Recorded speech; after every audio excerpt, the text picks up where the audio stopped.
In today's video, I'm going to teach you how to unsubscribe in Gmail 2025. If you're like many of us, your email inbox might feel a little overwhelming from time to time. With all the newsletters, promotional emails, and updates, it can be difficult to keep track of what actually matters to you. Today, we're zeroing in on how you can easily unsubscribe from emails that clutter up your inbox and reclaim some peace of mind. So, let's dive in.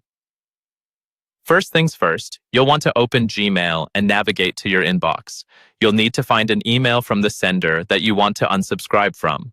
Once you've identified an email from them, click to open it. This step is crucial because you need to view the message to find the unsubscribe option.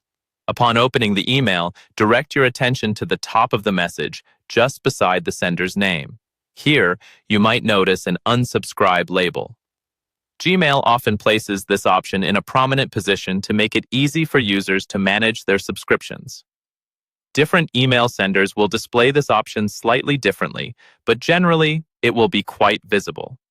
If you don't see it immediately, don't worry. Sometimes it might appear within the body of the email itself, usually toward the bottom, known as the unsubscribe footer. It's common for email marketers to include this as a courtesy. When you've located the unsubscribe option, go ahead and click on it. Now, this action might trigger a pop-up asking for a confirmation. This is simply Gmail's way of making sure you're really certain about wanting to stop receiving emails from that sender. Confirm your choice here. After clicking unsubscribe in the pop-up, Gmail might let you know that it could take a few days to process your request. This delay is typical and usually on the sender's end to update their mailing list, so you may receive a couple more emails in the interim. Patience is key here. And there you have it. The process is complete. You've successfully told Gmail you no longer want to receive emails from this sender.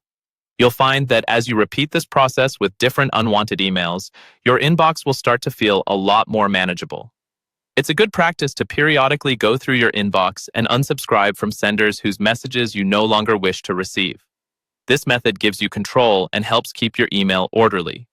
If you follow these simple steps, you'll find that maintaining a tidy, efficient inbox is easier than ever.